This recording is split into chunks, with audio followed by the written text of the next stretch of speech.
ಎಲ್ಲರಿಗೂ ವಿಶ್ವಕರ್ಮ ಜಯಂತಿ ಶುಭಾಶಯಗಳು. ವಾಸ್ತವಿಕವಾಗಿ ಎಲ್ಲ ವಿಚಾರಗಳು ಹೇಳಿದ್ರು. ಶೈಕ್ಷಣಿಕವಾಗಿ ನಾವು ಬಹಳ ಮುಂದಾಗಿದ್ದೀವಿ ಅಂತ ಅಲ್ಲ, ವಾಸ್ತವಿಕ ಭಾಷೆಯಲ್ಲಿ ಹೇಳಿದ್ರು. ಅದು ನನಗೆ ಅಷ್ಟು ಗೊತ್ತಿಲ್ಲ. ಯಾಕಂದರೆ 4 ಜನ ಡಾಕ್ಟರ್ಸ್ ಇದ್ದಾರೆ ಅಂದಾಗ ಶೈಕ್ಷಣಿಕವಾಗಿ ಎಷ್ಟು ಜನ ಓದಿದ್ರೇನೋ ಅದು ಕಡಿಮೆನೇ ಆಗಿರುತ್ತೆ. ಸೊ ಶೈಕ್ಷಣಿಕವಾಗಿ ನೀವು ಇನ್ನೂ ಜಾಸ್ತಿ ಆಗಬೇಕು, ಮತ್ತು ಆರ್ಥಿಕವಾಗಿ ಬಹಳ ಹಿಂದೆ ಇದ್ದೀವಿ ಅಂತ ಹೇಳಿದ್ರು. ಅದಕ್ಕೆ ಒಂದು ವಿಚಾರ ಹೇಳಕ್ಕೆ ಇಷ್ಟಪಡ್ತೀನಿ. ಯಾಕಂದರೆ ಅದು ಬಂದಿದ್ದ ತಕ್ಷಣ ನನ್ನ ತಲೆಗೆ ಆಗಿದ್ದು. ಸುಮಾರು 1 ತಿಂಗಳ ಹಿಂದೆ MSME ಆಫೀಸರ್ಸ್ ಜೊತೆ ಮತ್ತು ಇಂಡಸ್ಟ್ರೀಸ್ ಆಫೀಸರ್ಸ್ ಜೊತೆ ಒಂದು ಮಾತಾಡಿದಾಗ ಕ್ಲಸ್ಟರ್ ಮುಖಾಂತರ ಶಿವಾರಪಟ್ಟಣದಲ್ಲಿ ಒಂದು ಕ್ಲಸ್ಟರ್ ಮಾಡಿಕೊಂಡು MSME ಸ್ಕೀಮಲ್ಲಿ ನೀವು ಏನಾದರೂ ಒಂದು ಸಬ್ಸಿಡೀಸ್ ಆದರೂ ಆಗಲಿ ತಗೊಳ್ಳಿ ಅಂತ ಹೇಳಿದಾಗ ಸುಮಾರು 2 ವರ್ಷ ಆ ಭಾಗದಲ್ಲಿ ಜನತೆನ ಎಷ್ಟು ಕನ್ವಿನ್ಸ್ ಮಾಡೋಕ್ಕಾದ್ರೂ ಒತ್ತಾಯ ಮಾಡಿದ್ರು ಆಗಲಿಲ್ಲ ಅಂತ ಹೇಳ್ತಾ ಇದ್ದಾರೆ. ಈಗಾಗಲೇ 7ನೇ ಜನರೇಷನ್ ಅವರು ನಮ್ಮ ಇವರಿದ್ದಾರೆ ಅಂತ ಹೇಳಿದಾಗ ಶಿಲ್ಪಿಗಳು ನೀವು ಅದನ್ನು ಉಪಯೋಗಿಸ್ಕೊಳ್ಳೋ ಜವಾಬ್ದಾರಿ ನಿಮ್ಮದು. ಯಾಕಂದರೆ MSME ಸ್ಕೀಮಲ್ಲಿ ನಿಮಗೆ ಕ್ಲಸ್ಟರ್ ಹೆಡ್ ಅಂತ ಮಾಡಿದಾಗ ಸುಮಾರು 10-11 ಜನ ನೀವು ಸೇರಿಕೊಂಡು ಕಾಮನ್ ಬೆನಿಫಿಟ್ಸ್ ತೊಗೋಬೋದು. ಮತ್ತು ಅಲ್ಲಿ ಏನು ಒಂದು ಸಬ್ಸಿಡೀಸ್ ಬರುತ್ತೋ ಮತ್ತು ಏನು ಲೋನ್ಗಳು ಬರುತ್ತೋ ಅದು ಆರ್ಥಿಕವಾಗಿ ನೀವು ಬೆಳೆಯೋಕ್ಕೆ ಈಸಿ ಆಗುತ್ತೆ. ಮತ್ತು ನಿಮ್ಮ ಮಕ್ಕಳು ಯಾರಾದರೂ ಅದರಲ್ಲಿ ಮತ್ತೆ ಮುಂದುವರಿಬೇಕಾದ್ರೆ ಅದರಲ್ಲಿ ನಿಮಗೆ ಉಪಯೋಗ ಆಗುತ್ತೆ. ಇದು ಒಂದು ದಯವಿಟ್ಟು ನೀವು ಅರ್ಥ ಮಾಡ್ಕೊಳ್ಳಿ. ಸದಾ ಗೌರ್ಮೆಂಟ್, ಸೆಂಟ್ರಲ್ ಗೌರ್ಮೆಂಟ್ ಆದರೂ ಸ್ಟೇಟ್ ಗೌರ್ಮೆಂಟ್ ನಿಮ್ಮ ಜೊತೆ ಇದಕ್ಕೆ ಇದೆ. ಆ ಸ್ಕೀಮ್ಸ್ ನೀವು ಕರೆಕ್ಟಾಗಿ ಉಪಯೋಗಿಸ್ಕೋಬೇಕು.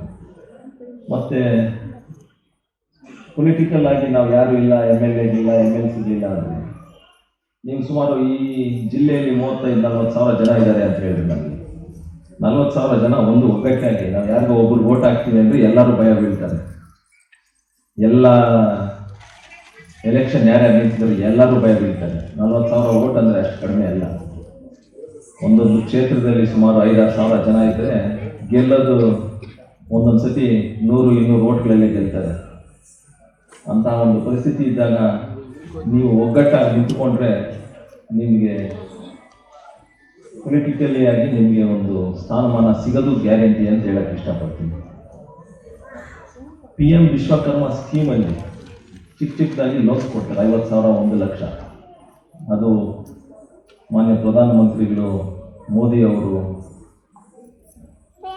ಈ PM ವಿಶ್ವಕರ್ಮ ಸ್ಕೀಮ್ ಓಪನ್ ಮಾಡಿದಾಗ ಕಾರ್ಪೆಂಟ್ರಿಗಾದರೂ ಆಗಲಿ, ಬೇರೆ ವಾಟ್ರಿ ಮಾಡೋದಕ್ಕಾಗುತ್ತೆ, ಮಡಿಕೆ ಮಾಡೋಕ್ಕಾಗಲ್ಲ, ಇಂಥವ್ರದ್ದು ಜಾಸ್ತಿ ಸ್ಕೀಮ್ ಇದೆ.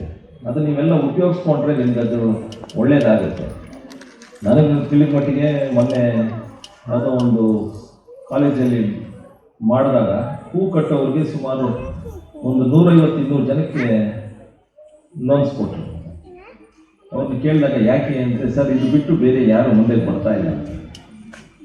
ನೀವು ಮುಂದೆ ಹೋಗಿ ನೀವು ನಮಗೆ ಇದು ಬೇಕು ಅಂತ ಅಪ್ಲಿಕೇಶನ್ಸ್ ಹಾಕಿದ್ರೆ ಅದು ನಿಮಗೆ ಸಾಧ್ಯತೆ ಆಗುತ್ತೆ. ಆ ಲೀಡ್ ಬ್ಯಾಂಕ್ ಮ್ಯಾನೇಜರ್ಸ್ ಅವರು ಹೇಳ್ತಾರೆ ನನಗೆ, ಸರ್ ಯಾರು ಮುಂದೆ ಬಂದು ಕರೆಕ್ಟಾಗಿ ಅಪ್ಲಿಕೇಶನ್ಸ್ ಆಗ್ತಾ ಇಲ್ಲ, ಸೊ ಯಾವುದು ಮುಂದೆ ಜಾಸ್ತಿ ಬರುತ್ತೋ ಅದಕ್ಕೆ ಆದ್ಯತೆ ಕೊಡ್ತಾ ಇರುವಂತೆ, ಹೂ ಕಟ್ಟೋಕ್ಕೆ, ಕಾರ್ಪೆಂಟರ್ಗೆ, ಅಂಥವ್ರಿಗೆಲ್ಲ.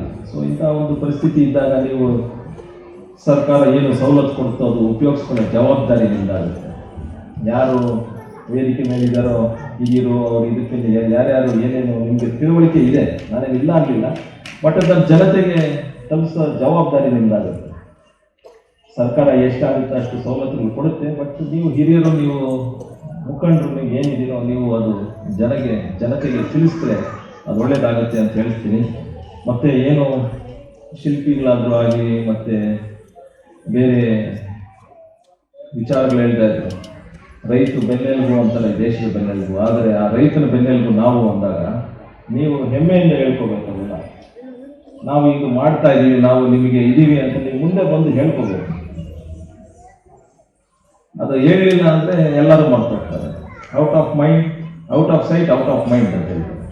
ಅಂದರೆ ನೀವು ಕಾಣಿಸ್ಕೊಳ್ಳಿಲ್ಲ ಅಂದರೆ ನೀವು ಇದರಿಂದ ಹೊಟ್ಟೋಗ್ತೀರಾ ಅಂತ. So out of sight out of mind ಅಂದಾಗ ನೀವು ನಿಮ್ಮ you have to show that you are there, ನಾವು ಇದ್ದೀವಿ, ನಮ್ಮಿಂದ ಇದೆಲ್ಲ ಆಗ್ತಾ ಇರೋದು ಅಂತ ಹೇಳಿದರೆ ಅದು ನಿಮಗೂ ಒಳ್ಳೆಯದಾಗುತ್ತೆ, ನಿಮ್ಮ ಸಮುದಾಯಕ್ಕೆ ಒಳ್ಳೆಯದಾಗುತ್ತೆ ಅಂತ ಹೇಳ್ತಾ, ಏನು ಈ ಸ್ಕೀಮ್ಗಳು ಏನೇನಿದೆಯೋ ದಯವಿಟ್ಟು ಇದೆಲ್ಲ ಯೂಸ್ ಮಾಡ್ಕೊಳ್ಳಿ. ಮುಂದಿನ ಬರೋ ವರ್ಷದಲ್ಲಿ ಏನು ನೀವು ಒಂದು ರೋಡ್ ಏನೋ ಕೇಳಿದ್ರೆ ಅದು ಮೇಡಮ್ ಬಿಟ್ಟಿತ್ತು, ನಾನು vice president, municipal vice president, ಅವ್ರ ಜವಾಬ್ದಾರಿ ಬರುತ್ತೆ. ಆ ರೋಡ್ ನೇಮಕೆ ಅಲ್ಲ, ಕರೆಕ್ಟ್ ಅಲ್ಲ ಮೇಡಮ್?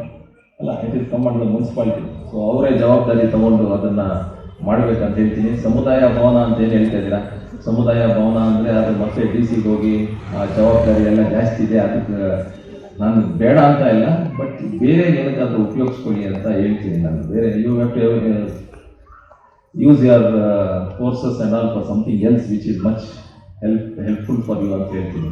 ಬೇರೆ ಉದ್ದೇಶಗಳಿಗೆ ಉಪಯೋಗಿಸ್ಕೊಳ್ಳಿ. ಸಮುದಾಯ ಭವನ ಒಂದು ತಗೊಂಡು ಅದನ್ನು ಕಟ್ಟಿ ಅದನ್ನು ಸುಮಾರು 30-40 ಲಕ್ಷ ಖರ್ಚಾಗುತ್ತೆ, ದುಡ್ಡಿಲ್ಲ ಅಂತ MLA ಹತ್ರ ಹೋಗೋದು, MP ಹತ್ರ ಹೋಗೋದು, MLCಗಳ ಹತ್ರ ಹೋಗೋದು, ಅದರಿಂದ ಸುತ್ತಿ 10 ವರ್ಷ ಆದ್ರೂ ಸಮುದಾಯ ಭವನ ಆಗಲ್ಲ. ಅದ್ರ ಬದಲು ಬೇರೆ ಏನಕ್ಕಾದ್ರೂ ಉಪಯೋಗಿಸ್ಕೊಳ್ಳಿ. ನಿಮ್ಮ ಶ್ರಮ ಅಂತ ಹೇಳ್ತೀನಿ. ಮತ್ತು ಏನು ದುಡ್ಡು ನಿಮ್ಮ ಹತ್ರ ಇದಿರುತ್ತೋ, ಎಲ್ಲ ಒಂದು ಕಡೆ PUCನೋ ಡಿಗ್ರಿನೋ ಓದ್ತಾ ಇರ್ತಾರೋ ಮಕ್ಕಳಿಗೆ, ಅವ್ರಿಗೆ ಸಹಾಯ ಮಾಡಿ ಅಂತ ಹೇಳ್ತೀನಿ. ಇದು ನನ್ನ ಪರ್ಸ್ನಲ್ ಒಪಿನಿಯನ್ ಅಷ್ಟೇ. ಸಮುದಾಯನ ಕಟ್ಟಬೇಕಂದ್ರೆ ನಮ್ಮ ಪರವಾಗಿ ಏನೇನು ನಾವು ಏನು ಸವಲತ್ತು ಗೌರ್ಮೆಂಟಿಂದ ಬರುತ್ತೋ ಅದು ಆಗುತ್ತೆ. ನೀವು ಸೈಟ್ ಮಾಡ್ಕೊಂಡ ಮೇಲೆ ನನ್ನ ಕೈಯಲ್ಲಿ ಎಷ್ಟಾಗುತ್ತೋ ನನ್ನ ಜವಾಬ್ದಾರಿ ಅದು ನಿಮಗೆ ಕೊಡೋಕ್ಕೆ ನಾನು ಸಿದ್ಧವಾಗಿದ್ದೀನಿ ಅಂತ ಹೇಳ್ತಾ ನಾನು 2 ಮಾತು ಮುಗಿಸ್ತಾ ಇದ್ದೀನಿ. ಜೈ ಹಿಂದ್, ಜೈ ಕರ್ನಾಟಕ.